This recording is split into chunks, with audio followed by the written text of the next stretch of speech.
Okay.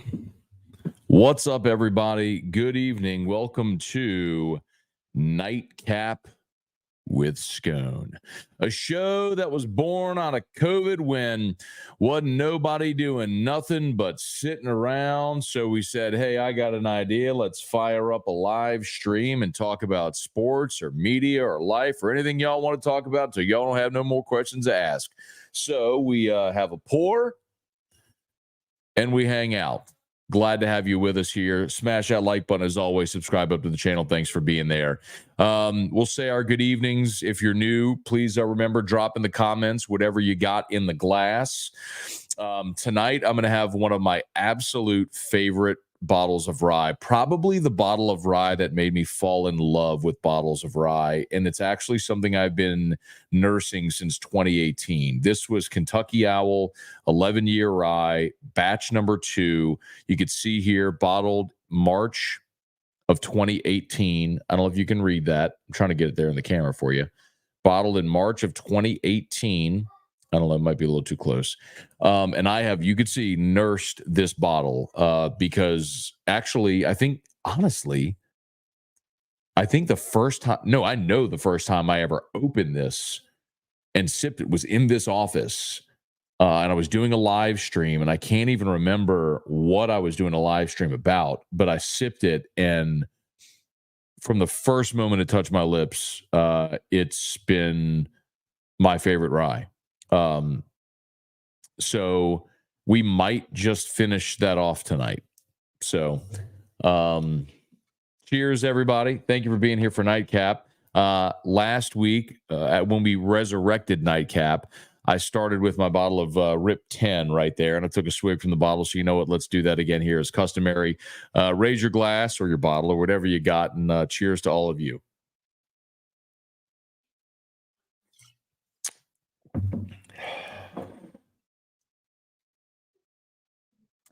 Love rye whiskey, man. The spicy component of rye. You know what? Here it goes, y'all. I hate it. I hate to say it, but you know what I should have done? Is I should have just drank the whole thing out of the bottle tonight like I did for the national championship. But there it is. Favorite bottle of rye I've ever had. We cashed him out tonight with this pour. So cheers to all of you. Happy to be sharing it with you. And let's have a great night talking about the Tigers, who absolutely pummeled the Kentucky Wildcats. Quick reminder, of course, Parish Construction and Roofing, parishbuilt.com. It's our new roofing company. Got Parish pinned in the chat. So if you need a roof, we'd love to give you that free no obligation roofing inspection. It's pinned there in the chat. LSU hammers Kentucky 11-0. Luke Holman, 6 no-hit innings, no runs, no hits, 7 strikeouts, just 2 walks.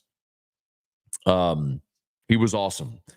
And Jay Johnson did disclose after the game that, like with Gage Jump, Luke Holman has known for about 3 weeks that this was going to be the strategy. And so they've been preparing both those guys for this likelihood. And so for LSU, I mean, there is one component of it, which is you threw your co-aces against Kentucky and Georgia when they kind of had bullpen days. They kind of went the whole staff approach, but you needed wins. You needed wins to lock up a regional berth, and that has absolutely happened now. So Tigers have done what they needed to do. They're an absolute lock for the tournament now. But Jump and Holman went out there and dominated 2 really good offenses in this conference, and you got the wins you needed to get. Offense today was great as well, man. 4 homers. Braswell leading off with a home run, just set the tone for the day.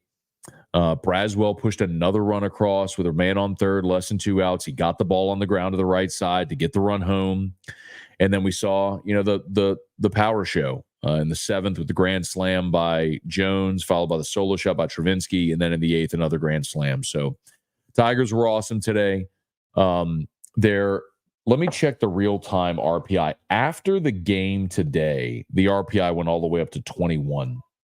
And the KPI going into today was 17. So obviously, other games have finished today. Let's see if that's affected LSU at all. LSU RPI, so they actually dropped the spot from this morning. So 22 right now in the RPI, but still, I mean, 22 is plenty good enough. KPI earlier today of 17. LSU is in great shape. I mean, they're in the field now. It's just a matter of are you going to be a 3 seed or a 2 seed? So we'll find out. LSU against South Carolina tomorrow. 4:30 scheduled first pitch. I'm selfishly hoping that the first 2 games go long, go extra innings. I don't want LSU to start before 6 p.m. I would love to basically be a pregame show and not have half my show up against the LSU baseball game, but we'll see how it goes. All right. We'll say some good evenings. Y'all let me know what you got in your glass. Cheers. Thanks for being there. We appreciate y'all for being here as always. Get your questions. Brantley, what's going on? Bill, what's up? Wish we could have saved one of those Grand Slams for tomorrow. Might not need it, man. We'll see. Randall, what's going on? I need to turn that game on. Jerry, what's good, man? Randall, Tennessee got dog walked by Vandy. Odd to see that too, because Vandy has really struggled offensively, but you could tell the teams that need wins. And I'm going to tell you all this, man. As of Sunday, Vandy was not in the tournament. They were not in the field as of Sunday. And with the wins the last 2 days, Florida and now Tennessee, they might have turned that around. Tiger Diver, what's good? Craig Digga, what's going on? Jeremy Bringmeyer, let's go. Nas Reed, should have stayed. Jake Matern, Shane O'Mac, don't make the Tigers angry. You won't like them while they're angry. Cliff Nelson, what's good? Steve Blanchard, how are you, man? Nightcap is back. Nightcap returned last week, and I was a little sentimental at the start of the show, but I meant it sincerely. All of you who, Vaughn, what are you doing up this late, Matt? Vaughn, brother, my work day, a lot of times, my second work day begins around 9 o'clock. Once we get Drew in the bath and Erica puts him in bed. That's usually whenever I start. I put together LSU Daily for the next day. We do Nightcap. I work on imaging, show stuff, all that sort of stuff. So 9:38 ain't late for me, dog. I'm just getting rolling. Mark Allen, Donald Emi, AJ Holland, called the generator people to come look at my aunt's Generac home generator. Awesome, AJ. Thank you so much. Of course, generator people, that would be optimized, generatorpeople.com, generatorpeople.com. You're going to be impressed, AJ, or your aunt. Your aunt's going to be impressed. They're awesome people, man. Shout out to Optimize. They've been awesome. Generatorpeople.com. Hunter Picard, don't let the Tigers get hot. They done got hot. Some person said jump in the pool. I'm going to reserve jumping in the pool for a championship. And you know what? Actually, I say that. I jumped in the pool the first time when Tommy White walked off Wake Forest and LSU into the championship series. So how about this? LSU wins a super regional to punch their ticket to Omaha. I'll jump back in the pool. All right, Jerry, little E.H. Taylor, small batch, always a good pour, always a winner. Rex, Dustin, Wesley, how's GameCoin doing? Awesome, man. I actually saw David last week, had a long conversation with another one of the board members on Monday of this week. Great convo. There are weekly calls with the developer, and it's gotten to the point now where it's really just the minutia of hammering it out. It's building out the mobile experience to match or exceed the desktop experience, because the first iteration, if those of you who asked last week to see the beta test, you got a design that's primarily made for desktop, so the mobile experience wasn't as good. So it's that. It's exciting, man. It's coming, and we're if you love crypto, we're past the Bitcoin halving now. We're just moving into this bull market. The next 12 to 16 months are going to be a lot of fun. All About Sports, do we see Herring again in the tournament? I think so. He gave you 2 innings yesterday. Let me look at his pitch count from yesterday. I mean, you got 2 more games. So Herring threw, come on now. Herring threw 33 pitches. So he could absolutely pitch against South Carolina. And you've got two 2 more games no matter what. So I think you'll absolutely see him again. It's just in what capacity. You know, if you're up against South Carolina in the 8th inning, you probably bring Griffin Herring back. So yes, I do think you'll see him again. Taylor, morning, Matt. It's actually not morning, Taylor. It is evening. It is Nightcap with Scone. Tigers looking good. If you could pick a Bourbon Trail trip to Kentucky, what would your top 3 must-go spots be? Makers isn't my favorite whiskey, but Taylor Calandro has told me forever, if you go to one distillery tour, you got to go to Makers. So probably for the experience, I do Makers. I would absolutely do Buffalo Trace. And the third, I would reserve the right to explore and think about. But those would be the 2 that I would tell you definitively that I would be at. And I mean, Four Roses for me would be really tough to pay. It'd probably be Four Roses would be my other one. Randy Jones, what's good? Kelly Gross, what's up? Randall, want to see Herd pitch. Listen, Randall, you're at the point in the tournament now where you're going to end up playing 3 games in 3 days, which you do on weekends. But if you lose tomorrow, you got to play again Friday. It's 4 games as many days. Like, Herd's going to have to pitch. So I'm with you. Now, tomorrow against South Carolina, my assumption is, look, I mean, we've seen what someone asked me today, you know, who do you think throws against Carolina? I don't know why Jay would do anything different than what he's already shown us he's doing, which is it's either Dutton or Ackenhausen that's going to start and sort of be an opener, try to get you what they can, get you 3, 6, 9 outs, and then hand the ball to the next guy. And so we see Ackenhausen, Dutton, Little, Ulloa, Guidry could probably come back again. Let me see how many he threw today. He finished off, I think he pitched the 7th and the 8th. Guidry threw why do they not have his pitch count on here? Gosh, dog it. So I don't know how many pitches Guidry threw today, but because it's not here on the box score.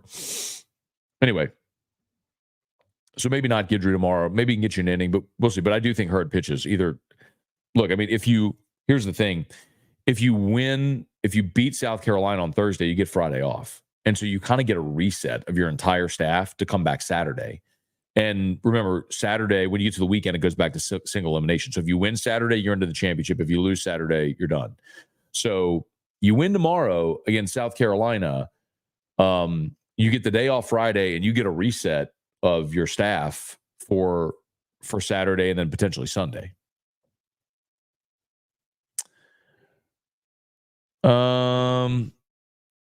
Brett DeGrow, what's good, man? Good evening.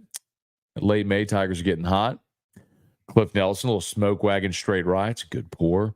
Lee, good evening. LSU baseball is playing out of their mind in the SC tournament. Hopefully they get another one tomorrow. Yeah, I'm going to tell you all this too. They dodged a bullet because Dave Van Horn pitched off. He saved Hagen Smith. And so Hagen Smith is going to throw tomorrow for Arkansas. And if Arkansas had beaten South Carolina, LSU would have faced Hagen Smith, who's the best pitcher in the country. And I got news for you. As much as excited as we are about the LSU offense, realistically, it would not have gone well against Hagen Smith. Hagen Smith handcuffed last year's LSU offense. So I would not have been excited to see that. I want this team to keep rolling. Well, South Carolina is playing now their 3rd game in as many days. And I texted my buddy David Cloninger, who covers South Carolina.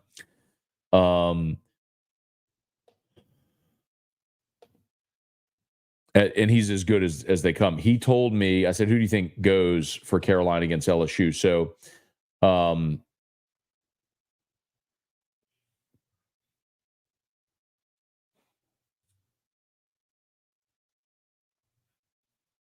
weird.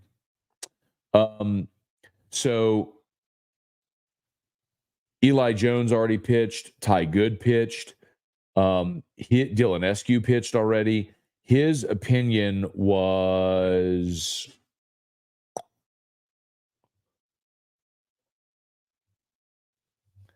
in the world.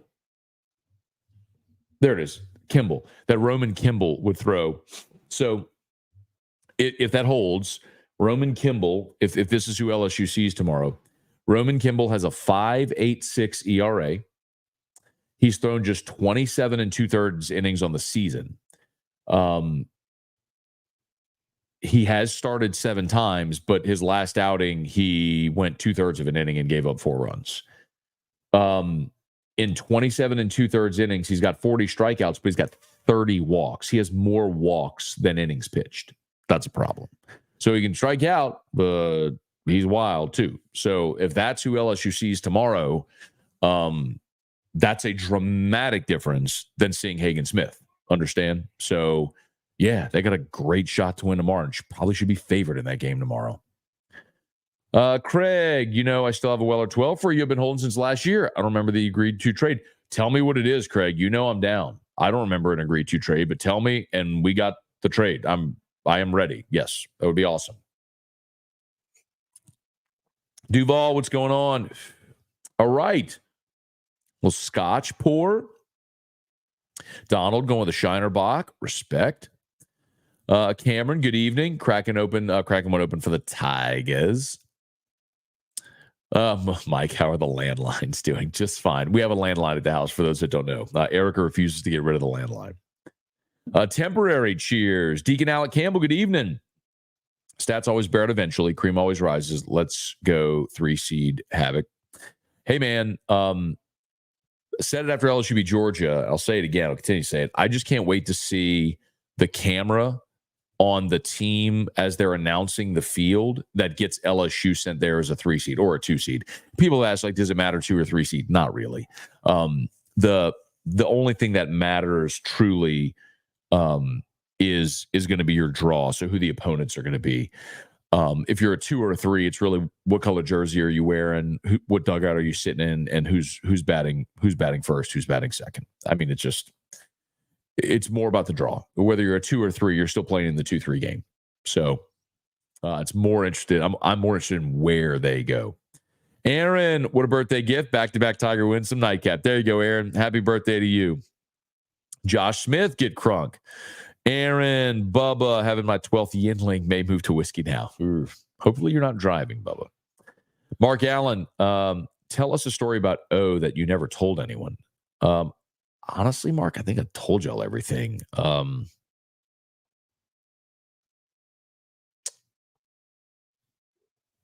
don't know what to tell you.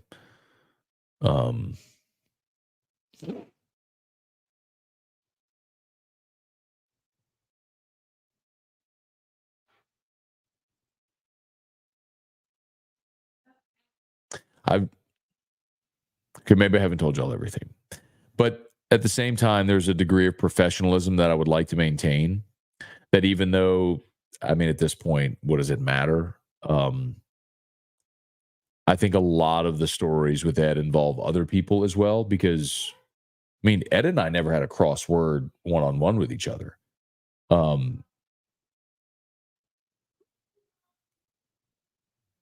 It was just explained to me on many occasions through many different people, his disdain for me. But again, the crazy thing is, people would say all the time, "Oh, why do you hate Ed Ogeron?" I don't. I don't know Ed Ogeron to tell you I hate him. I only know him professionally, reporter, media, coach. That's it. We never went and had dinner together. We never, sat and talked for hours. He and I didn't have that relationship. He just, from the moment he was hired, and I said on air that I didn't like the hire, he didn't like me. And I think a lot of times things got back to him that were magnified in ways that weren't sincere, because when he deserved credit, I gave it. But when he deserved criticism, I gave it. He just didn't handle the criticism well. I think a lot of that is rooted in his own insecurity, knowing he probably didn't deserve that job. That's all. Ben, how long does an open bottle last before it's undrinkable? I've thrown away bottles because I wasn't sure about them. No, Ben, as long as you keep them sealed, it's fine. The only thing is, as it continues to aerate, the proof will come down. So, but I mean, this is, like I said, this bottle's 2018, but I've kept this thing like tightly sealed for as long as I've had it. So, I mean, the answer is try it. And if you don't like it, if it's proofed down so much because of the amount of air in it, or if air and other bacteria get in there and it changes the taste, the flavor profile, don't drink it. But I mean, that's a 2018 bottle. I mean, I got a Thomas Handy up there. That's a 2017 Thomas Handy that I haven't finished. And I drank it last week and it was brilliant. It was beautiful. It was amazing. Randy, I like the idea of starting Herd. They're not starting Herd. They're not doing that. I mean, again, like at this point, Jay has shown you his guys. Like he's shown you his rotation. He's shown you who he goes to first out of the pen. He's shown you his starting lineup. They have shortened the bullpen. He has limited the guys that he has to his name starters. So unless if you get to a point where like, if you lose Thursday and have to come back and play Friday, and that's your fourth game in as many days, and you have to put somebody out there to give you length, yeah, it could be that guy. Ryan, LSU baseball is the greatest 9:30 a.m. team of all time. I do think, Ryan, there is something to be said for in this tournament for knowing what time you're playing. I think there's something to be said for that. Brian, what up? Do you think we can host a regional? Absolutely not. Brian, listen to me. Listen to me, Brian. I've said on AFR today. I've said on every platform. I'm going to say it here. 0% chance. There is a 0% chance LSU hosts a regional. You are 13-17 in the conference. Your regular season record doesn't get wiped away because of a week in Hoover. And right now it's only been 2 days in Hoover. You still have to win 3 more games to win this tournament, which I don't think they're going to do. They don't have the pitching to do it. But I would say it again, like the last 2 days, you had your 2 aces go shove against some really good offenses, which is massively impressive. And your offense complemented them nicely against bullpen days for those other teams. So that's not going to, again, you needed the wins, you got them, but that's not going to outweigh 13-17 in the regular season. The SEC is going to get 5 national seeds, and probably those will be the 5 host sites that they get. But no, I do not think there's a chance that LSU hosts a regional. Like 0.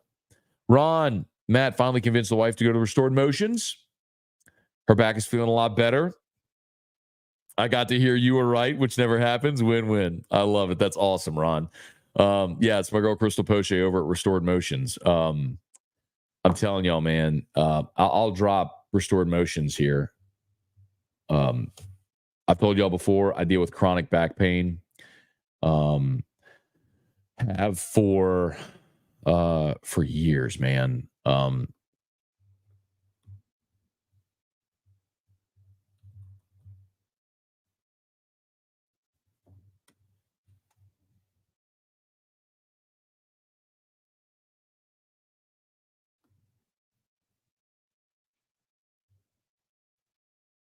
There it is. I'll drop the website in here. I've dealt with chronic back pain for years, y'all. Told y'all that. If I ever have pain, I slip a disc, like I'm telling you, she has, and I've tried everything, y'all. I mean, everything from OTPT, cupping, dry needling, acupuncture, name it, I've done it. Hot therapy, dry therapy, painkillers, muscle relaxers, I've done it all. Done it all. I've had MRIs, I've done it all. By like not even a close second, by a country mile, Crystal Poche Restored Motions has brought me to a connected feeling to get me out of that pain, instead of just managing symptoms, to actually put me back in place. Not a chiropractor, but how my whole body is connected through our bands. Like it's incredible. I mean, she's a blessing in my life. So I'm glad your wife went. I'm glad you got the I Told You shows, but I'm glad she went. I'm glad she got relief. I make defense great again. What's up? Currently pouring Penelope toasted. Very good. Just because you went live. I love it. Cheers. Tommy White's bat's on fire. Tommy's been great all year, man. He's awesome. David Bass, what's good? Last day in Montana tomorrow. All right, brother. Can't wait to have you back in the boot. Randy Jones, most morning squad ever RD. Yeah. Stacy, I was hoping you would do Nightcap after the big win today. Cheers, Stacy. Thanks for being there. Darren, that bottle wouldn't have lasted me a day in 2020. Heck, that's why I called 2020 Mad Dog 2020. I mean, in truthfulness, though, Darren, I mean, I got 300 bottles of whiskey in my house. Even if I wanted to, I couldn't drink 300 bottles of whiskey in 2020. The Tigers secured a lot of cha-chings today. 2 grand slams of rye. Jude, what's good? Put your rye in the hydrogen water machine. I'm not going to do that. Adam LeMarie, LSU teed off on Kentucky today. Hunter, every game needs to be. Y'all are hilarious tonight. Let me catch up a little bit here. Zachary got set up on the text line during Nightcap. Awesome. Thank you so much, man. That's awesome. Working late. God bless you, man. Thanks for being there. Go get that money. Ryan, Noel vodka, very cool. So I bought Noel tequila last weekend. Shout out. I got to meet Natalie Noel at the Holy Festival downtown in Baton Rouge several months back. Much respect. Grinder, always doing events, pushing their brand, grassroots. And Noel is a Louisiana company. So I haven't had the vodka, but I'll vouch for the tequila. It's a $49 bottle. So it's a $50 bottle of tequila. But, if you drink Blanco or Reposado and you like tequila drinks and you want something a little higher end than just your Cuervo or whatever, check out Noel. Big shout out. Louisiana company. Always happy to support Louisiana businesses. Maddie, we need not doing a pool jump when they make supers. They make Omaha, you get a pool jump. Brian, not that we have to worry about wide receiver. Do we continue to recruit DeCorian more? Yes. So actually, Brian had Shea Dixon on AFR, and he said, look, LSU is going to continue recruiting more. I mean, he can't sign until November. And the thought always was that he'd end up at Texas. So not a giant surprise that Moore is decommitted. Disappointing, but you got Teron Francis committed, who's one of the top 10 receivers in the country. He's out of Carr in New Orleans. And I just don't worry about LSU with receivers, man. Do you want DeCorian more in the class? Of course you do. But they're going to be fine at receiver. Eric Scone helped frame up how good Jump and Holman have been. Who are you starting between the two of them and Ty Floyd in the must win? Of the three, now this is why it's difficult, Eric. Of the three, Holman by far is the most consistent. At their best for all three, I would go Jump, because when you have a lefty that throws 95, that's just a different look that not many people have. So if you're asking me at their best, I would go Jump. Now, I do understand we did see Ty Floyd strike out 17 Florida Gators in the College World Series game. So I don't mean that as any disrespect. They're all great. It's a good problem to have. Ryan, cheers. Got an appointment with Parrish Friday thank you so much, Ryan. I appreciate that, man. Ryan reached out. The Napoleonville Fire Department needed some roof help, and so he reached out to us here at Parrish, and we're thrilled to be able to hopefully work together, man. So thank you for the opportunity. Cheers. I'll remind you, Parrish Construction and Roofing.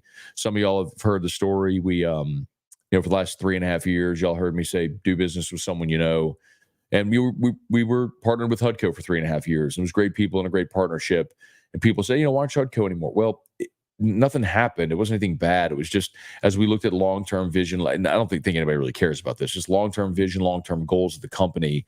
We just kind of had different visions, and the way it was structured didn't allow us to achieve that. So we made a very difficult decision to say, we love you, but we're going to go start our own company. And so that's what we did. So Parrish Construction and Roofing.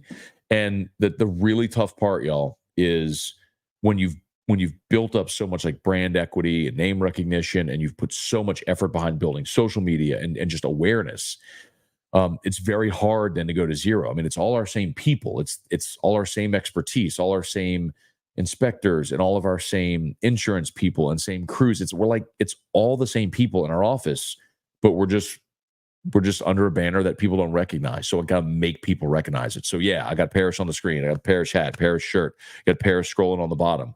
And anybody that needs a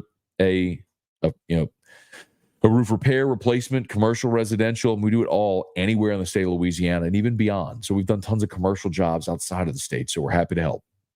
So thank you, Ryan. Julio Mendez, what's good? Michael, Shane O'Mac, Tanks and Jones took those balls for a ride. Right, I got it. Tommy White is God. Alex, not Scone showing Musso at the box how it's done. Hey, I'm proud of Musso, man. It is not easy and shout out to all the 332 people watching live right now at 10:01 on a Wednesday night, man. I love y'all. I'm so grateful. Please smash the like button and subscribe up to the channel if you're new. Facebook, like the Matt Moscona page, share the post. Musso's done great, man. We talked about it before the season. He had been audio only with Musso at the box and said, hey, man, if you really want to scale this thing, if you really want to start generating revenue, you got to have a YouTube strategy. I mean, I've got tons of YouTube know-how just from all the stuff we've done across all of our ESPN content that y'all seen. I mean, that's all strategy that we implemented after I did tons and tons and tons of hours of legwork and research to figure all this stuff out. And it's changed our business and our approach.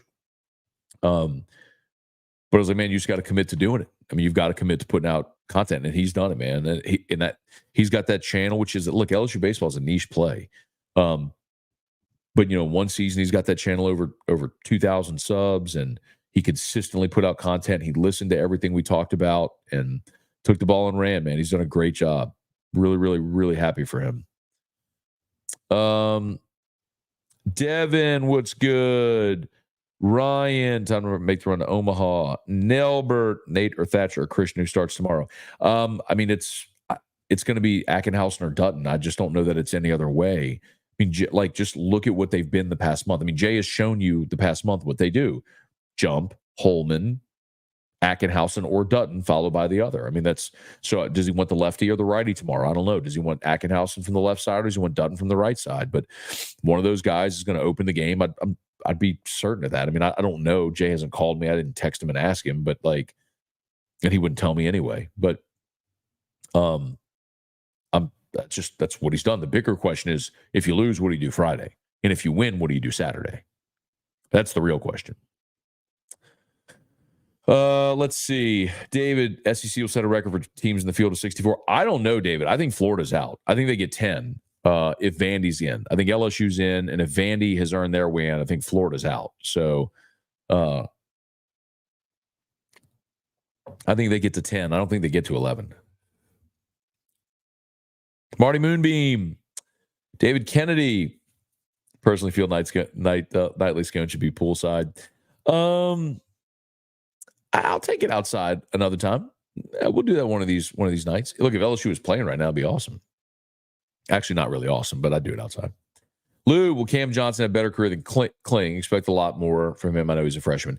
The thing about Cam, the conversation I've had is, I think part of it with him this year has just been the jitters. I mean, he played down at IMG, and you just play in front of 50 people, and it's just different when you go stand on that bump at the box in front of 10,000 people. It's just different. The stuff is undeniable. I mean, the horizontal break for Cam Jordan would be one of the best in the big leagues today. I'm not saying the whole repertoire. I mean, the horizontal break for Cam Johnson on his breaking ball would be one of the best in the big leagues today. So the stuff is undeniable. It's just the command. And I think so much of that is just him needing to mature. And so Jay was trying to give him innings. And I think a big reason he gave him innings is because you got this dude that was going to be a high pick, passed on 7 figures to come. You got to keep him happy, get him innings. They tried, but you get to the point where it's like, man, if you can't command it, I need to give the ball to people I know can throw strikes. That's why Sam Dutton's pitched more. Dutton doesn't walk people. Sam Dutton this year, Dutton doesn't have great stuff, but he don't walk people. He's a strike thrower. Sam Dutton on the season has 4 walks in 24 and a third innings pitched. He don't walk people. He throws strikes. So he's going to get the ball.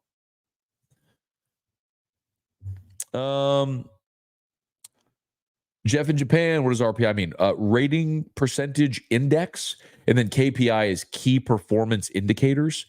It's just metrics that they put together to decide who's good and who isn't. Matt, don't want to talk about this, but what's up with Mrs. Benson behind on payments on the dome? I saw that story, and I saw the Saints put out a statement, but I can tell you honestly, man, I didn't look deeply enough into it because I just knew it was happening close to the show, and I just knew it wasn't going to be a talking point today. So I haven't even done enough research on it to be able to give you an honest answer.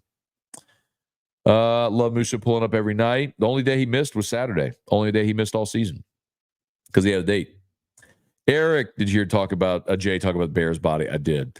Dustin, are we potentially looking at a 2 seed? I don't think, not yet. I think you could. I mean, if you go beat South Carolina tomorrow, I think you're creeping up in that territory. I mean, if you think you got 16 host sites, so then 16 twos, if you're the last two, you're basically number 32 in the field. I think LSU could get close to that. But honestly, again, I don't care if you're a 2 or 3. I just don't. That's irrelevant. It's what I care more about is the matchup. Whose regional you going to, who you pair it up with. That's what I care more about. Less is more. I quit drinking. LOL. See y'all later. No worries, man. You don't have to drink to be here. Just if you are pouring something, pour something. Join us. Brad David, Jerry G, Thomas, what's up? Thomas Spencer, what's good? Got the link and listen. Really got some good info. You got it, man. Good luck, Thomas. Go down that journey, man. Thomas shared with us on Morning Scone that he's been battling tachycardia, and so I sent him a Gary Brecka link, and hopefully maybe some of the stuff he talked about might be able to help. Jeff, what up, my dude? Watching the show from the Diamond Room of Ichiban in Homa. Look at my guy. That's what I'm talking about, man. Jeff's my dude. Had good times with Jeff over at Don Juan for whiskey. Jeff, in 22 when LSU played Tennessee at 11 a.m., Jeff showed up at 11 a.m. at probably 10:50, maybe even 10:30 at Don Juan. We hung out the whole game. Candidly, Jeff's was a great partner of ours with Hudco.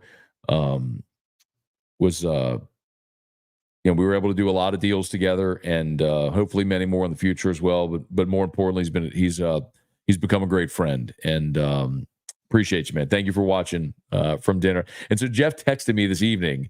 I hope he doesn't mind. It's his grandson's graduation, so they're probably at the post-graduation dinner, and he's watching Nightcap. You know you're a Scone diehard win. Thank you, brother. Hope you're doing great, man. Jameson, sorry, Bubba, Ryan, Trivia, what's good? Alex, Eric, what is he talking about, Eric? I don't know, I missed it, sorry. Oh, man. Ryan Todd Peterson. Scott, yes, Kentucky Owl, batch 12. Nice, dude. This is batch 2. I polished off batch 2 tonight. 2018. Brady, I think LSU wins Thursday, plays Tennessee Saturday. Let's see. Demetrius, what's good? So do we just breeze tomorrow or try to win the SC tournament? Well, look, Demetrius, if they're gonna throw out the ball, put on the uni and go play, you try to win. Now, the important thing to remember is you're not going to do anything foolish, meaning you're not going to extend a pitcher. Like today was a great example. Luke Holman was at 100 pitches through 6 and was throwing a no-hitter. And Jay, after the game, was like, there's no way we're putting him back out there. First of all, you're not going to risk injuring him, but you realize, like, you have much, much bigger fish to fry down the road. So you need Holman to be ready. He was on short rest and threw 100 pitches. So you're not going to do anything to put the rest of the season or your players at risk. But, yeah, you're going to go out there and situationally try to win the games, yes. Jason, what's good? Devin, Michael, Jude, for how many likes for a cannonball? Jason Mobile, what's good? Randy, pulling up Matty Mo, pulls every day, if not morning, afternoon, nightcap. Eric, what's good? Shane, ready for UNT Bob this fall? Hey, man. Whiskey and Wine will be here before you know it. We'll be doing Whiskey and Wine in Vegas after LSU beats USC. Looking forward to that. Julio, me and Luis needs those hats. Julio, I can make it happen, man. I just got to get addresses. I'll mail them to you for sure. You know that. Googe, what's good, my dude? Connor O'Neill, Matt wanted to tell you I'm building a house in Covington, roughly half a mile from Sunshine John Deere. I was with our friends over at Sunshine yesterday, man. If y'all missed it. So Condon and I did a video promoting the Gator giveaway they're doing. All the tickets that they sell are going to 4-H and FFA. And it's an awesome Gator XUV. And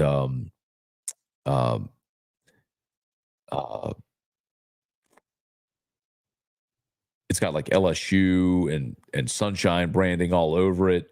And so we took it for a drive around downtown Baton Rouge yesterday, me and Condon, and they took a video and put it up on the Sunshine social. So go check it out if you missed it. James, what is LSU Daily? Is it on YouTube? So it's not on YouTube. LSU Daily is a podcast. So for about 3 years, I did a podcast called Locked on LSU, part of the Locked on Network. When Guarantee launched the Guarantee Podcast Network, our management asked me, hey, would you stop doing Locked On and effectively do the same podcast for us in our in-house network? So I agreed. It was tough leaving Locked On, man. I built Locked On to a really good deal, man. I was candidly like I was paying my mortgage doing Locked On LSU. But team player. And I was doing what's best for Guarantee, and I love the company, was happy to do it. So we started LSU Daily. So it's a weekdays, 30 minutes or less, however you get podcasts, just search LSU Daily. And it's just basically a lot of my LSU content from AFR packaged up into short podcast form and some other one-off stuff. But it's on whatever, just your favorite podcast app. Smash that like button if you would. Subscribe up to the channel. Thanks for being there. Ronnie, what's good? Just got a text link. Works, but not on YouTube. Weird. I don't know. Jared, missed the companion show, Rally Frogs. Jared, speaking of back pain, I just felt my back grab. Good. I'm good. James Allen, do you think Braz will be good tomorrow? Yeah, man, that was pretty nasty. He took a ball late in the game off his left arm, and they ultimately put Napolton at second, moved Milam over to short. But I would think, man, he stayed in the game and ran. Like, if it was something wrong, like if he broke a bone or something, they would have taken him out and x-rayed him and all. So I hope he's all right.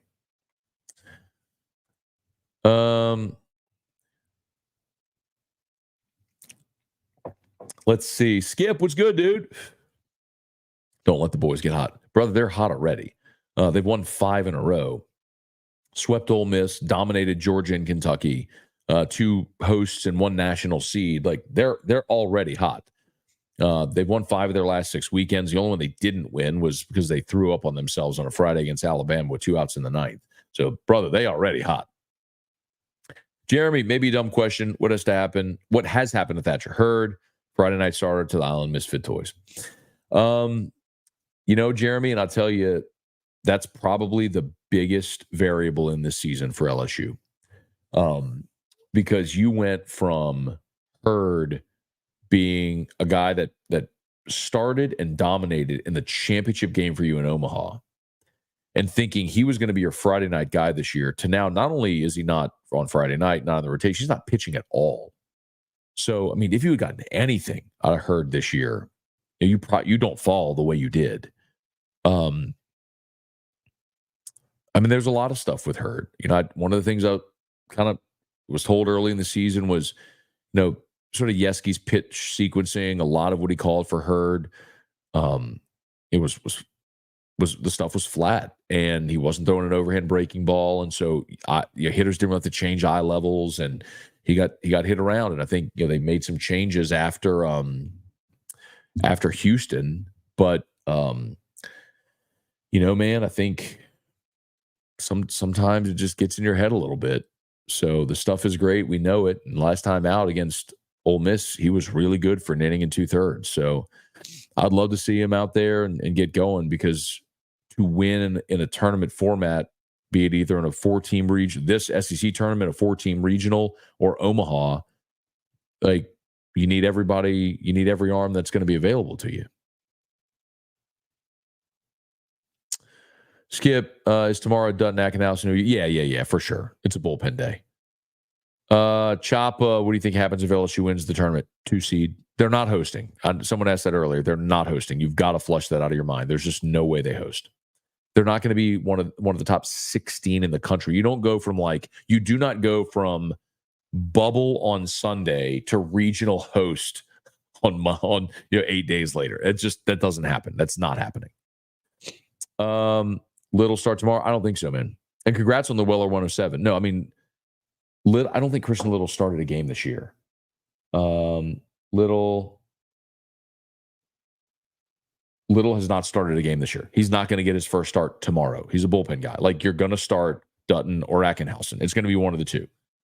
I mean, just look at what they've done over the past month when they've won 4 of their last 5 weekends and all that stuff. Like, Jump, Holman, Ackenhausen. And then when Ackenhausen had the hamstring thing, it was Dutton. They stuck with Dutton. So probably Dutton. That would be my guess. See if Dutton can get you 3, 6, 9 outs, whatever it may be. And then you go to Ackenhausen, most likely. Definitely 4 Roses, Jim Beam. Tyler Cooley, Miss Companion Shows, Coogan's Rally Frogs. Cliff Nelson. Adam, Timothy, Thavanka, what's good in Sri Lanka, man? Jared, Thomas, good evening, y'all. Thanks for being there. Y'all smash that like button. Dad's watching. What's good? Brock, what's going on? McKenna in the glass. Finally get to catch a live show. Love it. Cheers. Jerry, there you go. Let's see. Greg, Gamecoin update. Mentioned a little bit ago, Gregory, someone asked. Yeah, man, had a great convo on Monday with another one of the board members. Talked to David last week. There are weekly Wednesday calls with the developer. They're really just into the minutia right now. Last week, I shared with everyone who texted me and wanted it the beta testing site. The feedback from the beta test was awesome. And I candidly, and I shared this a bit ago, but for those who missed it, the beta test, the site for the beta test was developed for desktop. It wasn't even a great mobile experience, but so we expected a lot of feedback. Like, this was kind of cumbersome, hard to use. That was literally nobody's feedback. So, and we hadn't even built out the mobile experience yet. So that's coming. But yeah, man, we're onward, man. We're onward. It feels good to be making awesome progress with the platform. So and by the way, for those who missed it, the platform is going to be called Game Changers. Of course, Game Coin will be the currency that you use to transact on the platform. The platform will be Game Changers. So we're getting close, man. Kevin, love eating crow when it involves LSU. Yeah, Kevin, I got to be honest, man. There's going to be a day where I jump on to Twitter, maybe go through a lot of these comments and everything, and kind of do a little old takes exposed on everybody that were like, they're done, they stink, bury them, all the negative people who now are hiding and don't have anything to say. And it gets, and all along, I mean, listen, when they were 3-12 in the SEC, we talked about it. Said Missouri, like, I don't believe in saying must win until like it's a literal must win, but that was as close to a must win as you could have because the math starts working against you. So we talked about a lot, all that. I was realistic with it, but at the same time, we talked about Mississippi State and Ole Miss in the 2 prior years. Teams that were objectively bad. I mean, Ole Miss was at 11 SEC wins late in the season. They got into the SEC tournament. They sweated it out. They were the last team to get into the field of 64, and they rode 2 really good pitchers in DeLucia and Hunter Elliott, and won a national championship, man. So, like, it's baseball. It's just different than every other sport. How is Musso so bad at trivia in 1994? So today on Pluggers Trivia, we were playing Gnarls Barkley crazy. And I was like, do you know what year this is? Because I was trying to build up to 2006, which is, the long story short, is the NFL is going to start using technology to help with the first down marker instead of chains. And the point I made was like tennis has been using this technology since 2006. And so I was like, before I said the year, I was like, I hadn't played Gnarls Barkley. I was like, you know what year this song came out? He's like, 1994. I'm like, 94. 1994. I was like, I was wearing jabots and flannel in 1994. Anyway, Alex, can you imagine Herd, Bear, and Trav all getting hit? Hit?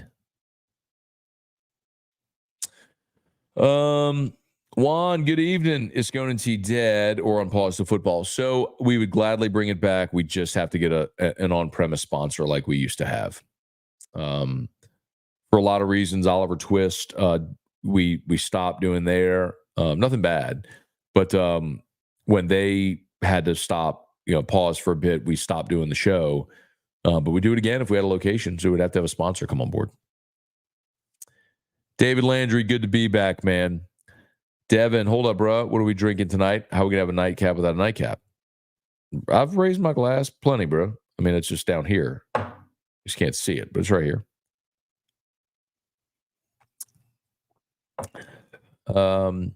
Glenn, no team wants to see LSU in the regional. That's a fact, Glenn. When LSU pops up in someone's regional as a 3 seed, they're going to be beside themselves because you're going to have to face Jump and Holman 1-2. So, like, can LSU go? This is the way I phrased it. Can LSU go into a regional in a 2-3 game, pitch gauge, jump, and win? Absolutely. If they win that game, they go in the marble game of regional. Can they take on the 1 seed, throw Luke Holman, and win? Yeah. So now somebody's got to go win an elimination game, come back and beat you twice. Are you capable of getting one more? Yeah, you win a regional. Then you go on to a super, and again, it depends who you're paired with, but can you go jump Holman and win two games? Yeah. If you do, you're in Omaha. So, I mean, I'm not telling you that it's a lock, that it's absolutely going to happen, that they should even be favored to do it, but like, is it possible? Yeah, it's possible. Is there a documentary for 2023 CWS like one for the ages on the football team? Not that I know of one. Dennis, Herd going 8 is what's up. Baseball got smile. I don't think he's going 8. I'd take 4. But I also don't think he's starting tomorrow. Damon, the guy you had on today was a great segment. Going to buy his book. The kid was awesome, man. Yes, that was Rick Tellender. Look him up if you don't know who he is. But Rick Tellender, like, go look at his Wikipedia. He's won every award you can win as a reporter. He's in the National Sports Writers Hall of Fame. And our mutual friend Jeff Marks, who wrote Walking with Tigers, presented this to me. Rick was in the hospital for a long time, was really sick, and the way he kind of made his way through it is he wrote poetry. So he turned it into a book, and today went to Children's in New Orleans and Our Lady of the Lake Children's Hospital, the Ronald McDonald Room, and gave out 100 books at each spot, and doing some really cool stuff, man. But yeah, it was really, really cool. It was great. It's a fun segment too. Well, I'll talk to me. So the thing that's the local connective tissue here that would be interesting to all of you, Rick Tellender is the guy who wrote the piece in ESPN, the magazine, in 1999 with Ricky Williams and Mike Ditka when Ricky Williams wore the dress. So that was Rick Tellender and Dan Lebitard who co-wrote that piece together. So we did talk about that today a little bit. But I said, man, I want to talk more about that. And he's like, have me on. I'll tell you about Ricky Williams driving me through New Orleans in 1999. I was like, I would love to hear that. Survive 623. Jake Folden. Love to see Herd get going. Adam, are you still rooting for Kling and center? Haven't heard your take on him. Here's the thing. We talked about it today on AFR. Like this is my opinion on center on that. Both Kling and Bingham are not good offensive players. If we look at the offensive statistics, so this is the point I've been consistent on.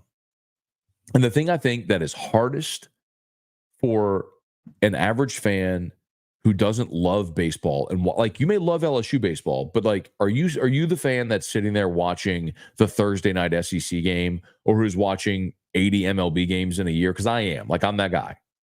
The thing that's hard sometimes to realize, and I say this often, you've heard me say this, is I will sacrifice a bat for an elite glove at a premium position because defense helps you win. You saw that against Georgia. LSU made 4 incredible defensive plays. One of them was Mac Bingham, by the way.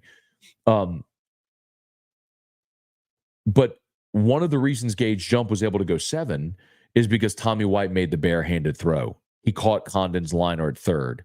Bingham made the diving catch in center. Larson caught the ball up against the wall and right. Like, if you don't make those plays, those extend innings. There's more pitches, more stress pitches with guys on base. So give me elite defense behind the pitcher. I'll give up a bat for that at a premium position. And the premium positions are up the middle. It's catcher, short, center. So, and we've seen it over the years, man. That was my point with Milazzo. When 2 years ago, when I was saying Milazzo is your best defensive catcher, you've got to catch Milazzo, and people wanted Travinsky or who's the kid that transferred from South Alabama, who was a really good bat. Like, you needed that kid's bat that year, but he was a terrible defensive catcher. So he DH'd. Why am I blanking on his name? Anyway, I'm not arguing that Kling is a better offensive option. What I'm telling you is Kling and Bingham are both bad offensive options. But Kling is an elite defender at a premium position. So if you've got 2 guys that are not good offensive options, and one of them is elite at a premium position, give me the elite guy at the premium position. The example always is 2015, Andrew Stevenson. Andrew Stevenson hit like 187 his freshman year, but he played center field every day because it was like having 2 dudes in center. He was that good in center field. So it's like, okay, I don't need your bat. I just need you to catch everything in center field. And he did. And so he played. Austin Nola as a freshman, batted 200, but inserting him into the lineup at short, moving LeMahieu to second is one of the reasons LSU won a national championship. So, like, look at this. Bingham is hitting 252, but we looked it up today. In SEC play, Bingham is hitting 200, even in SEC play.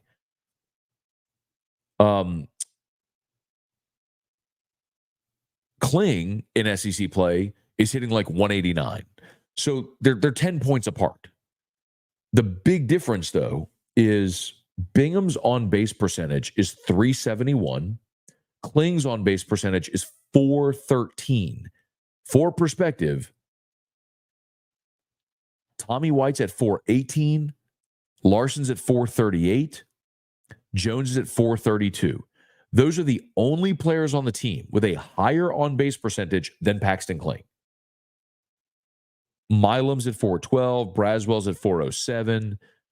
Travinsky's at 387. Bingham's at 371. Pearson's 354. Do you understand my point? Like, his batting average stinks, but the dude gets on base. So how do you argue against that? So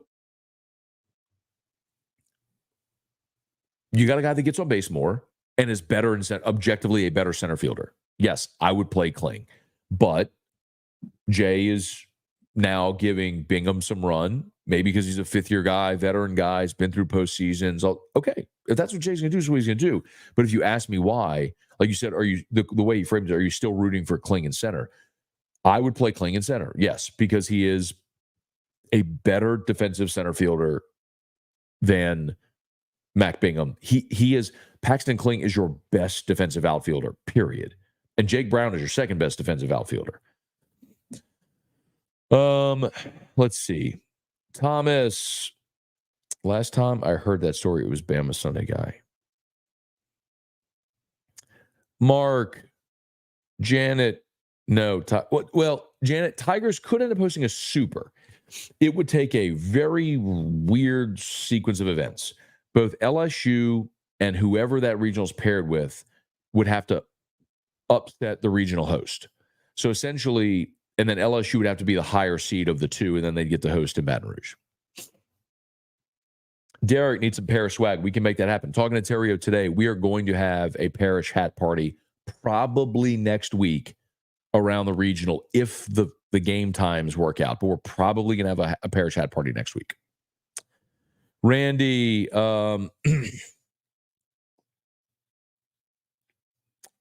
great documentary. Jumps in the pool, great segment on Tommy White, collage of highlights and media shows. I've heard of that, Randy. I haven't watched it. But the weird thing is, like, whoever the person is that did that sort of YouTube show on the 2023 baseball team, they didn't ask any of our permission to use any of that content. So it's a little conflicting because I'm like, on one hand, it's completely unethical. Like, you stole a bunch of people's content without asking permission. Like, technically it's unethical and it's illegal. That's one. Two, a lot of people have watched it and have talked to me about it, and it seems kind of cool. So, okay, I'm good with it. So I don't know. I'm a little torn on it either way.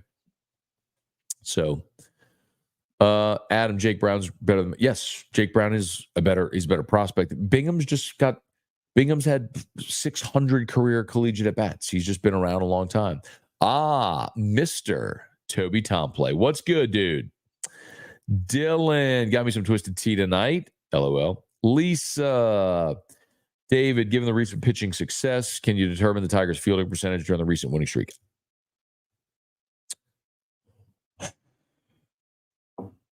I could, but I would have to do math right now, and I don't want to do math right now.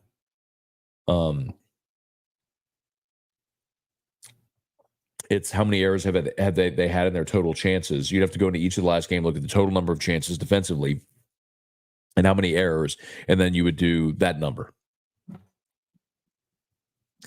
So what is the percentage of converted chances? So let's say they had 500 chances and 5 errors. It wouldn't be 500 chances. That's ridiculous. I'm so bad at math. But you would basically just look at, like, 500 less 5 would be 495. So 495 over 500, whatever that is, that would be your fielding percentage. Or, like, let's say they had 100 chances and they've had 2 errors in the last 100 chances. You'd be 98 out of 100. You'd have a 980 fielding percentage. If I did that right. Actually, I don't even think that's right.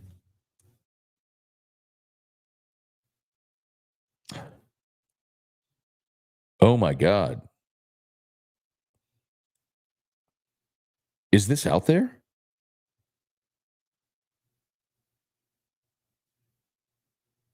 Oh, my God. Hang on. I have to take a call, but I'm turning my mic off.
Thatcher Herd is starting tomorrow for LSU. That is crazy. Okay. They are going to win it all, man. They are looking to go win this tournament. I am really, you could tell, I'm genuinely surprised. Yeah. No. Yes, Herd. Look at this. This is funny. Intrigue on Nightcap. I know you are trying to read lips. Wow. Legendary Scone had to find out who that was. That's how I became a Scone fan. Awesome, dude.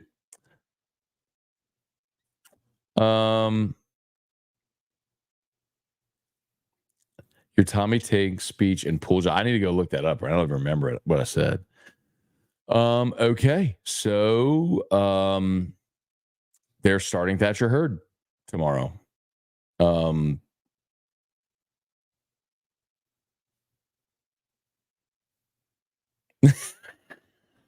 Rocky breaking news on night.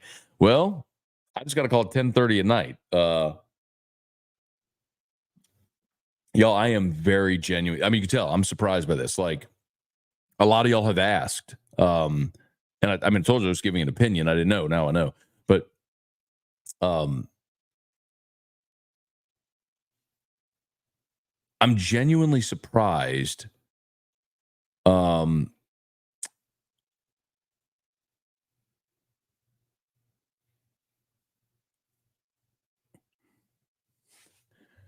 I am genuinely surprised.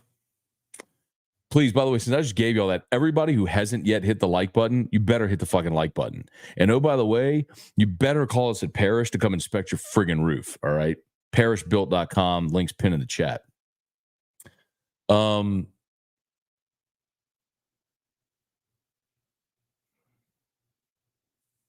So this is the thing this is why let me use words. Okay. I'll stop just like going, oh my God, I'll actually use words here and verbalize what I'm thinking. So Thatcher Herd is a great talent.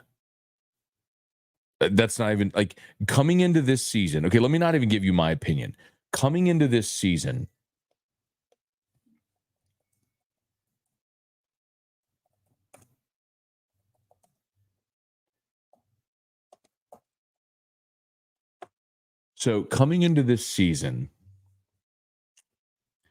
MLB did their top draft prospects and Thatcher Herd, Tommy White 16. This has probably been updated since. Yeah, this has definitely been updated.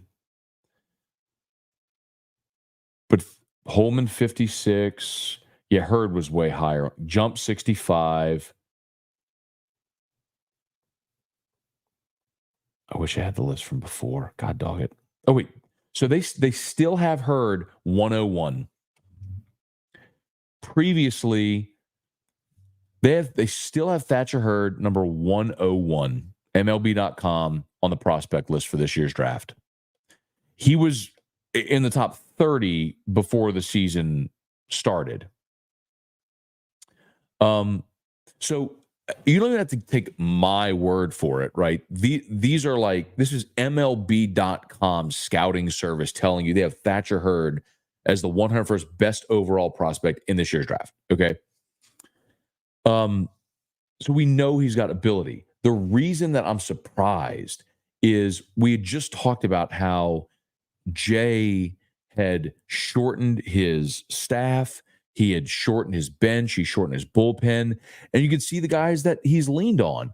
And Herd has not thrown, let's see. Herd from the Vanderbilt game didn't throw against an SEC team again until Auburn. And he threw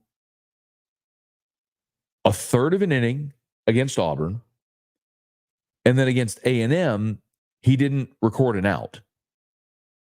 And then against Ole Miss, he didn't. So then he didn't pitch against Bama after he couldn't record an out against A&M. Didn't pitch against Bama, and then against Ole Miss, he looked awesome. He went an inning and 2/3, struck out 2, was awesome against Ole Miss. But like he's since Vanderbilt, he's thrown 3 innings against SEC competition since Vanderbilt, which was the 4th week of the year. Like, that's almost unfathomable that in the second half of SEC play, he threw 3 innings against SEC competition. So it is really surprising that you're at this spot going, when you've had your rotation, when you've gone Jump, Holman, Dutton, Ackenhausen, Dutton, whatever, bullpen day, that you're now in a game 3 and you're going, Herd, let's go. And I guess as I start to reason through it, I go, okay, because if Herd gives you the opportunity for length, and if he can pitch great tomorrow against South Carolina, then and you get the win, then you get a day off on Friday, and you come back on Saturday and you do your Dutton, Ackenhausen day, whatever you need to get through it. And then you figure out Sunday if you get there. And then someone else put it up there too. Where is it?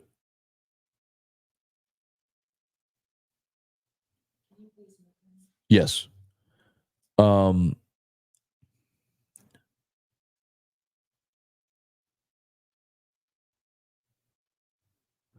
Someone had a comment in there.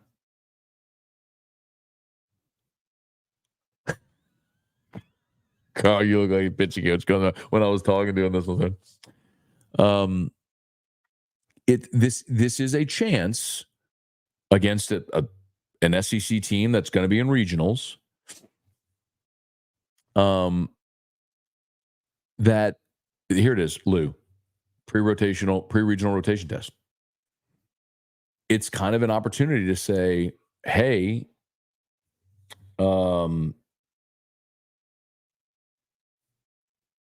let's see how he looks in a starting role, because he did look good the last time out against Ole Miss. Like, he looked like Thatcher Herd against Ole Miss. He only went inning in 2/3, but he struck out 2 and looked awesome. I mean, he was efficient. He threw 27 pitches. I mean, he was really good.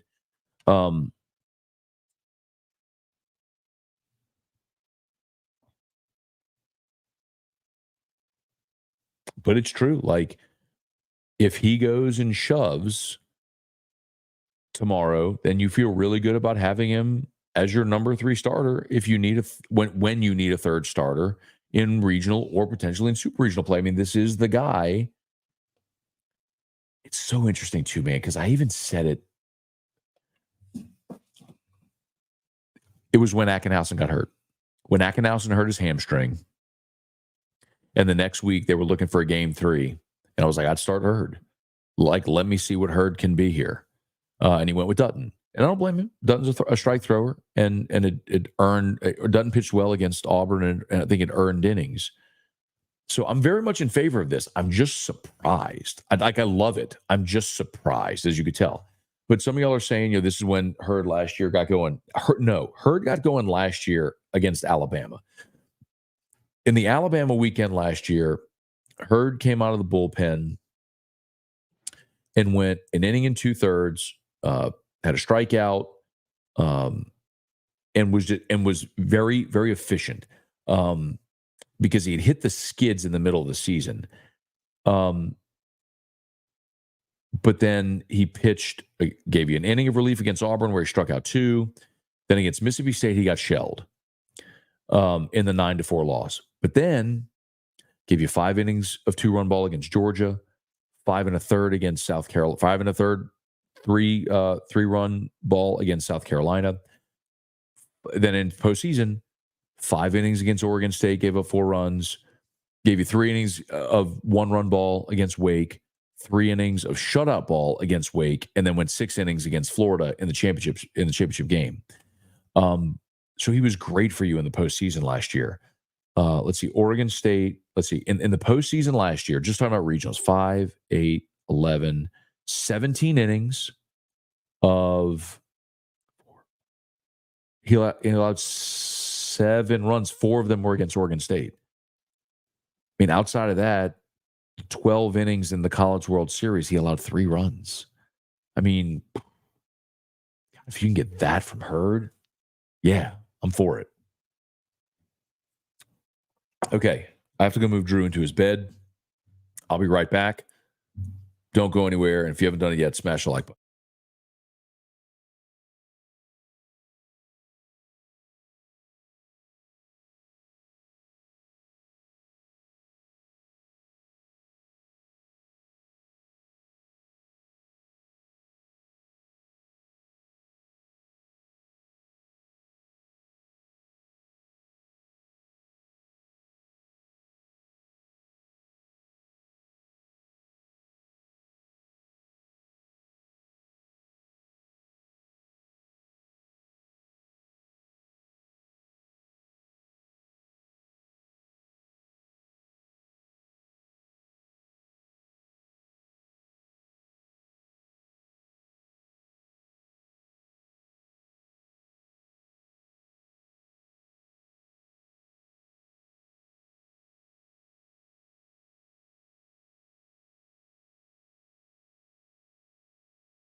I didn't have my mic up.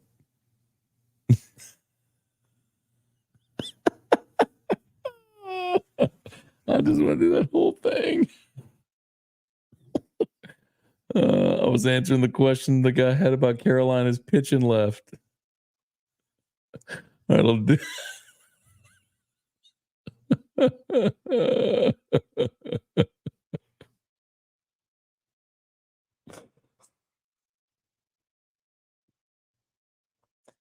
That's why you should always wear your headphones. So you should always wear your headphones, because I would have been sitting here realizing that y'all weren't hearing nothing. So I should always have an earpiece in. So anyway, to the guy who asked about Hunter, he's gonna fire Musa because his mic is off. Oh, my bad, y'all. Okay, so real quickly, I'll do that again. The whole thing I just said to myself that none of you heard. And by the way, someone just asked, what if Herd comes back next year? There is a Logan. There is a less than 0% chance he comes back. And you don't know. And Logan said he comes back to play for signing bonus. When you lose leverage, you don't get a signing bonus. I've told you this before. Kramer Robertson, who told us this on air, so I'm not repeating anything that hasn't been said publicly on air. Kramer said this on my show. After his junior year in 2016, he was offered $400,000 when he went in round 32.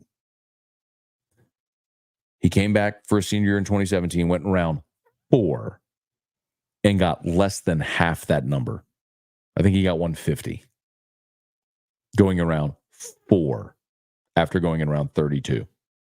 When you lose your leverage, you don't make money. So, no. Thatcher Herd is going to sign a pro contract. Gage Jump, who I understand is technically a sophomore because he missed the year because of Tommy John. Gage Jump is going to sign a pro contract. Like, he's not coming back. You need to punt that out of your brain. That's not happening. That's not how this works in baseball. Carolina. Someone asked what pitching they have left. So they've already used Eli Jones. They've already used Dylan Eskew, and they've already used Ty Good. I asked David Cloninger, who does an awesome job covering South Carolina, who he thinks they throw, and his best guess was Roman Kimball. Roman Kimball has made 7 starts this year, 14 appearances, 7 starts. He's thrown just 27 and 2/3 innings. So he hasn't thrown a ton of innings. As a matter of fact, the last time out, he allowed 4 runs in 2/3 of an inning. But Kimball has 40 strikeouts in 27 and 2/3 innings pitched. But he also has 30 walks in 27 and 2/3 innings. So he's got more than a walk per inning pitched. Like, your offense should feast tomorrow if Kimball is getting the ball. And we're going to be really interested to see what happens with with Thatcher Herd. So, Ricky, what's good? Randy, does Kling come back? I think so. Kling is a draft eligible sophomore. He's not going to get paid. I think Kling's got a couple options. He could certainly come back, but he's going to have to win a job and prove that his bat's improved, or he could transfer. And honestly, as much as I hate to say it, it might serve him to go down a level. Like, instead of playing in the SEC, go transfer to Tech or something like that, or go closer to home in Pennsylvania and play in a lesser division where you're going to have more success offensively and show scouts that you can hit and go make your money next year. Jared Jones is a draft eligible sophomore who's absolutely going to sign, because with that power tool, like, someone's going to pay him 7 figures and he's going to sign, and he should. Obviously Tommy White's gone.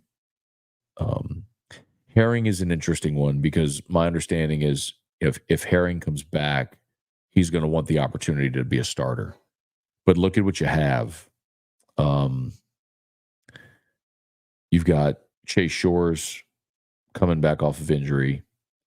You've got Cade Anderson next year as a sophomore. Cam Johnson, who was got passed on 7 figures to come. Like, he's going to be vying for a rotation spot. You're going to go get a pitcher out of the portal, period. Like, that's maybe 2, but at least 1. Like, you're going to get a starting pitcher out of the portal. You got Skeens, you got Holman Jump. Like, you're going to get a pitcher out of the portal. And then does Herring come back to try to win a job? Or does he transfer somewhere that's going to let him be a starter? Or does he sign? I don't know. I don't know what's going to happen. That's the one that I think is the most interesting, because he's been awesome, but relievers don't get paid the way starters do. So he's going to want the opportunity to start, but is that opportunity, he certainly isn't just going to be given a spot in the rotation. He's going to have to earn it. Do you stay and earn it in your money year? I don't know. That's tough.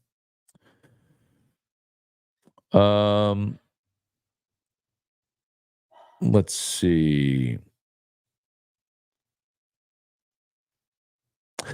Barrett Sports Media Guy will write an article about YouTube guys leaving your mic off. Eugene, ATX, what's going on? Does Woods move on? I don't know. I mean, Woods just didn't pitch this year. Eugene, greetings from South Philly. What a late night treat. You're doing the Lord's work. Go Tigers. Thank you, man. I think Aiden Moffett is a guy who could transfer out, seeking more innings. I mean, it's not hard to see. Like, you look at the postseason roster. Look who's not here. Like Zeb Ruddle. Zeb Ruddle's transferring. Um, I mean, he hasn't made an announcement, but just like you can see how natural attrition happens. Um, who's the other? I was thinking of yesterday. I don't know. We don't need to get ahead of ourselves with like who's back, who's not. All that. I mean, I guess we can. It's Nightcap. We can do whatever we want here. But Moffitt. Um, I mean, just look at the guys that haven't played. I mean, that's Austin Rolling. Is he back? Does he leave? Uh, Michael Bucknam. Again, I don't know, but I mean, like I'm pretty sure in telling you Zeb Ruddle is going to transfer. Um, we'll see. Okay. Any plans to do Saints post game show? I mean, on radio or here? I mean, I would do my live stream after Saints games. Happy to do that.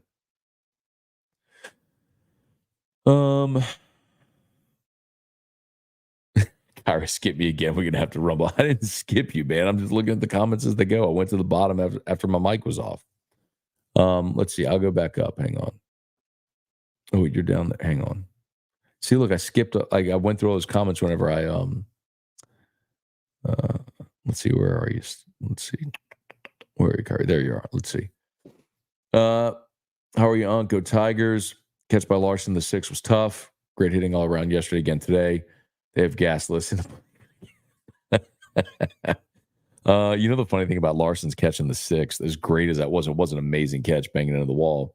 He also made one of the most embarrassing plays, two innings before on the double. It was either the third or the fourth when he's running back going this way and the ball went that way. He just went the complete wrong. And it was a ground rule double, the ball that bounced over the wall.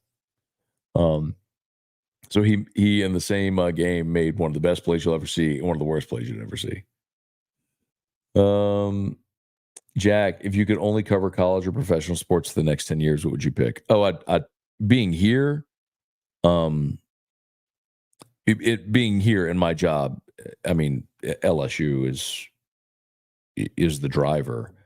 I mean, as I love the Saints. I mean, I'm as like for me, LSU and the Saints are paralleled. I doubt it's like trying to choose between your children. How do you pick one over the other? As much as we joke about parents have their favorites or whatever. But that's as a fan. But I'm saying just as for my job, being here in Baton Rouge, if I could only cover one, of course you're going to pick LSU. Now, if you told me I had to leave here, that would be different. Jack, what's your favorite whiskey or bourbon you got? My favorite pour I've ever had is Pappy 15.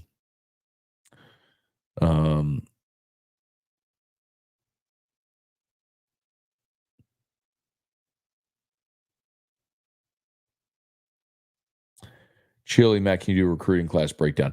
You want baseball recruiting class or football? Because I can absolutely do either. I mean, I'll tell you what I do. I don't know anything about the baseball guys. But I just get the list and I call my scout buddies and say, tell me everything you know about this guy, this guy, this guy. Like, what's their chance of showing up? What's their chance of going? Like, is it a yes, a no, or 50-50? And I did that last year. I'll do it again this year after the season. Thomas, did we came to do this tournament, test out some dudes you'll need moving forward, none more important than Herd. All right, might be done. Cam, what's good? Or Jim, what's good? Ryan, Scone Stradamus predicted Kentucky win. I did pick LSU to win, but LSU was also favored in the game to win. I didn't think they were going to run rule them, but I did pick them to win. All right.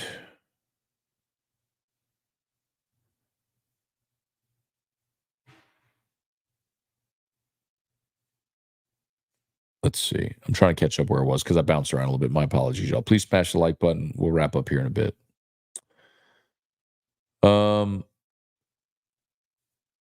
Randall, A&M hasn't been the same. Yeah, but the same thing, man.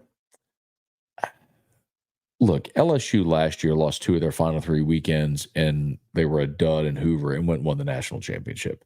So I don't know that this is really a great prognosticator for how you'll do in the postseason. Go win a weekend go win 2 week. A&M's have to win 2 weekends in College Station, and they're in Omaha. I think A&M's going to be in Omaha. ATX lag your anticipated rotation tomorrow. Yeah, it kind of depends how far Herd goes, man, and what's happening in the game. I mean, if Herd gets you 5 innings and you're up 4-3, then I think you're going Ackenhouse and Little. I mean, you're getting your best arms to go try to win the game. Mason, what's your most expensive whiskey you have, and how much did it cost? The weird thing, Mason, is like, if you get whiskey, the good ones at fair retail, they're not all super expensive. Like even my Van Winkle, my Rip 10 here, or my William LaRue Weller, like Van Winkle Rip 10 is probably a $90 bottle. William LaRue's probably like $180 retail. Like this one here, this Boss Hog is a $500 bottle. It's just that they're hard to find. So most people have to pay obnoxious secondary market prices. But my thing is like, there's too much good whiskey that you could buy for $30 to ever spend like hundreds of thousands of dollars on whiskey. So I've just never done that. Okay, Saints post-game radio. We can look at it. Cortland trying to guess what Jay is going to do with the rotation is futile. Let's see. Lane Kiffin or Brian Kelly. Who would I take? Y'all going to laugh at me. I'd take Brian Kelly. He's been more stable. He's had more success as a head coach.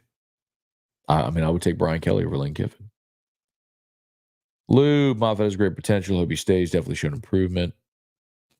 JM, what do you have against Brian Kelly? Moffitt's going to close for Cam next year.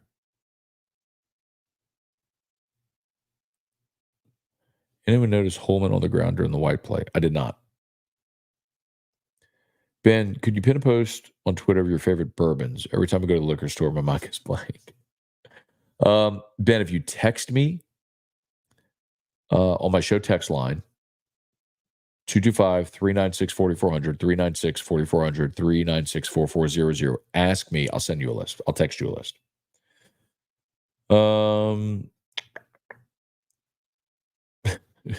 Jack, hey, by the way, Jack Condit said Thatcher Herd starting tomorrow, just announced on Twitter.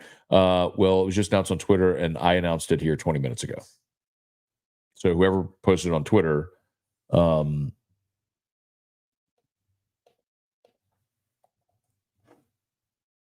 LSU Baseball did, whoever posted on Twitter is probably watching the show and then posted it.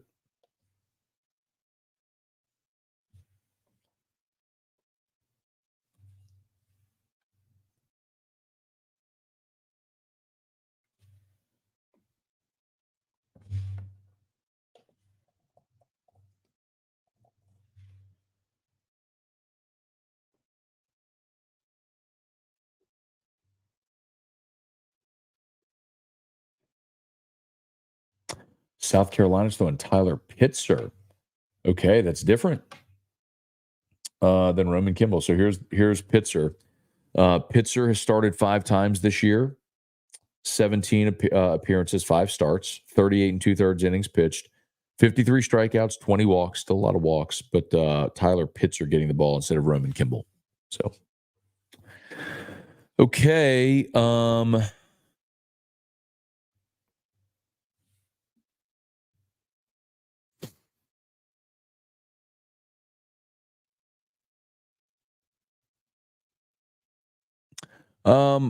Randall said Hunt is great at calling LSU baseball games. He should be the voice of LSU baseball. Randall, I actually completely agree with you 100%. I don't know that Hunt wants to do it. I think let me rephrase that. I think he would love to do it. I think it's a hard job to have with a family because you travel so much. But yes, Hunt is great at baseball. He follows the game more closely than anybody I know in media. I agree with you. I've always felt that. And I mean, I do know this story. When Jim Hawthorne retired, there was a lot of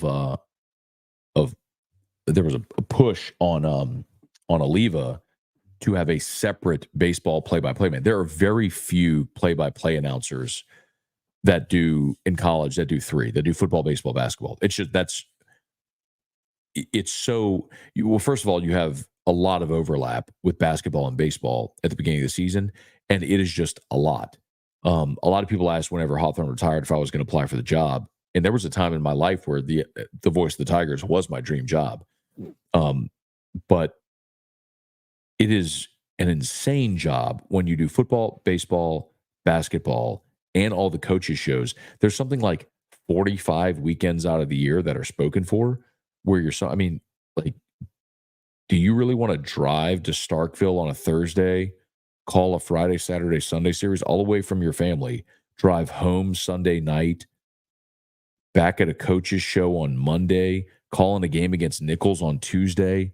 You're off on Wednesday, then travel again on Thursday. You got home. Like, man, it's a lot. I don't think people realize. In basketball, same. I mean, all the basketball games you play. And I would have taken a pay cut to do it. So I was like, I'm not interested. Thank you. But my feeling is, and so when Oliva hired Chris Blair, there was a lot of people who had the opinion and suggested to Oliva, hey, hire Chris to do football, basketball, and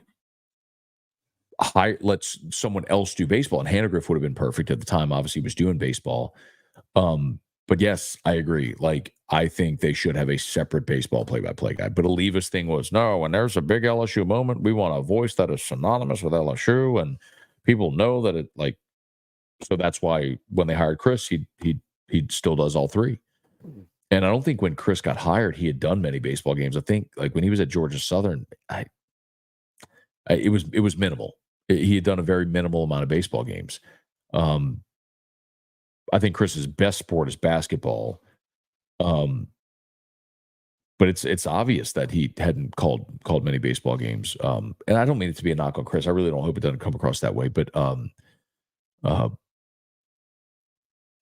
it's just a different timing calling baseball. And Hunt's great at it. I agree with you. So anyway, long way of saying I agree with you. And I wish they had done that, and maybe someday will. Oh man, favorite LSU game-winning touchdown? Does Marcus Spears in the national championship game against Oklahoma count? First national championship in 45 years. Swagoo with the pick six to start the third quarter, and that would be the final score LSU got in the game, and that's what held up in a 21-14 win. Let me go with that one. Kyle said, Matt, are you watching Mississippi State Texas A&M? I am not. I'm sitting in my office. I got a big TV here right now, but I don't have it on. I probably should turn it on. Anthony said, Bluegrass Miracle, easy. I mean, sure, but that was a team that lost 5 games.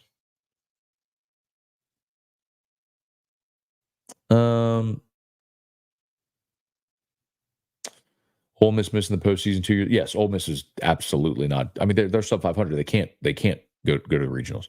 And I think there's a real chance Mike Bianco is forced into retirement. They're not going to fire him. They'd have to pay him almost $8 million. But I think it could be one of those like mutually agreed upon. You're going to retire, stay on, and then emeritus status sort of thing. I think that's a possibility. I don't know definitively. I think that's a possibility. Okay. Mark said, Matt, I don't think Jared Jones leaving as much of a certainty as you think. He has some holes, can benefit from another season and lose no leverage. I understand. You're right. As the draft tells him, sophomore can. LSU is also bringing in a kid, Schmidt, to replace Jared Jones, assuming he's leaving. It's a kid that Jay signed at Arizona, but never got to coach because then he came to LSU. He spent the last couple of years at Fullerton Junior College. I think his name is Travis Schmidt. Is it Tyler Schmidt? Travis Schmidt?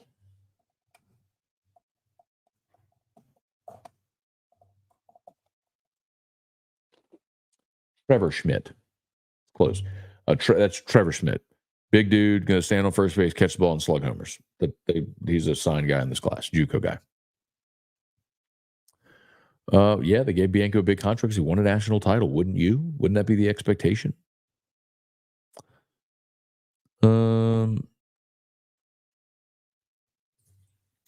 Corey, will LSU keep going all in the SEC tournament games? Corey, I don't think there. playing to win the game and going all in are different realities. Like, you're not going to sacrifice something in the future, but you're going to try to win the game. Like, that was evident today. Luke Holman left the game with a no-hitter after 6. He was at 100 pitches in a 2-0 game. It wasn't like it was 11-0 when he exited. It was 2-0, but he was at 100 pitches. Jay was like, we've got bigger fish to fry. So, I mean, I think you're going to put your best foot forward and go try to win the game, but you're not going to do anything that's going to sacrifice anybody's health or your chance to win down the road. I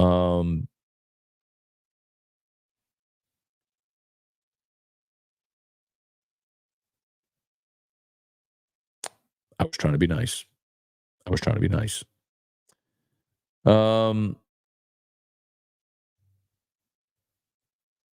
Reminds me, last year, the Coleman text, I am your guy. Wonder if something similar happened with Herd. As I recall, it didn't work out so great. Jared, him and John. Yes, I agree, Jared. Like, Chris Blair and John Brady on basketball, that's the best broadcast LSU has. Yeah, Flynn Bird. Trivia, who will replace Bianco? Again, I don't know if Bianco's leaving. I could just see a reality where he they kind of nudge, wink, wink, retire after this year. And who they would go after really depends on what other jobs are open. I mean, there's some scuttle about David Pierce being replaced at Texas. I mean, that would be a huge job if that's open. There's always rumors about Tim Corbin leaving Vandy. Like, that would be a huge job. You know what I mean? There's just, it depends what other jobs are out there. We need Saints post-game Scone like we need oxygen. All right. I think we might be about done. Skyler was awesome in 03 for sure. Mason, what percent chance to make it to Omaha?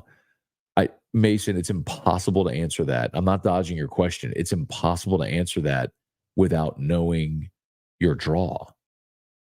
I mean, if LSU is in a super that's opposite Arkansas, and you have to tell me you got to go to Fayetteville where you got swept earlier this year, and you're going to have to face Hagen Smith, I'm not super optimistic about that. So I can't answer that till I know the draw. No, I don't think Nolan Kane will replace Bianco. Cliff, thank you, man. Y'all, if you haven't done it yet, please smash that like button, subscribe up to the channel. Who's the kid from Kansas? LSU has committed for baseball and football. My coworker says it's his nephew. I don't know.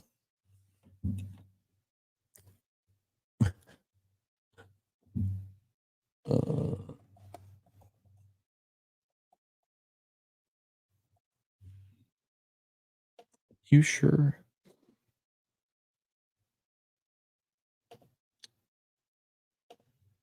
I didn't know they had a kid committed for football from Kansas.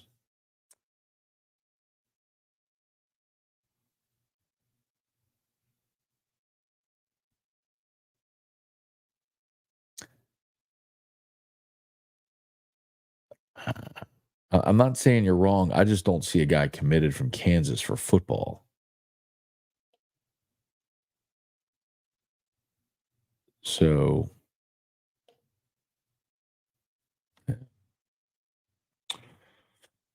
all right.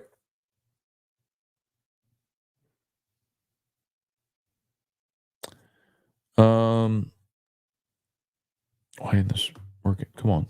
Anyway. I don't know. You heard it here first, Nightcap. I don't know why this isn't working. Anyway, my graphics aren't showing up anymore. That probably means it's a good time to end. Y'all do me a favor. All right, we're going to get out of here. YouTube, smash the like button, subscribe up to the channel. Facebook, like the Matt Moscona page, share the post. Appreciate y'all for being there with us. As always, there we go.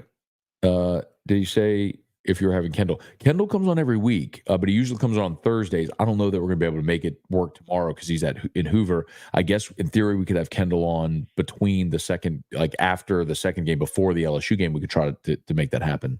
But yeah, Kendall's been good enough to come on every week. But y'all do me a favor. Please smash the like button, subscribe up to the channel on Facebook, on YouTube, Facebook, like the Matt Moscona page, share the post. Thank you so much for being here. The thing that you could do for me as a thank you for hanging out and doing this is you could holler at us with Parrish. Or if you don't need a roof, you can go to Facebook or to Instagram or Twitter, and you could follow the Parrish pages on Facebook and Instagram and Twitter.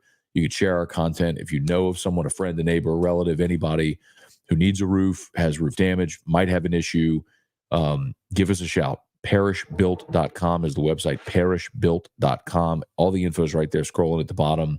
The phone number, the website. We'd love to help you out. Commercial, residential, anywhere in the state of Louisiana, parishbuilt.com. So much love to y'all. Have a great night. Thanks for being here. Peace.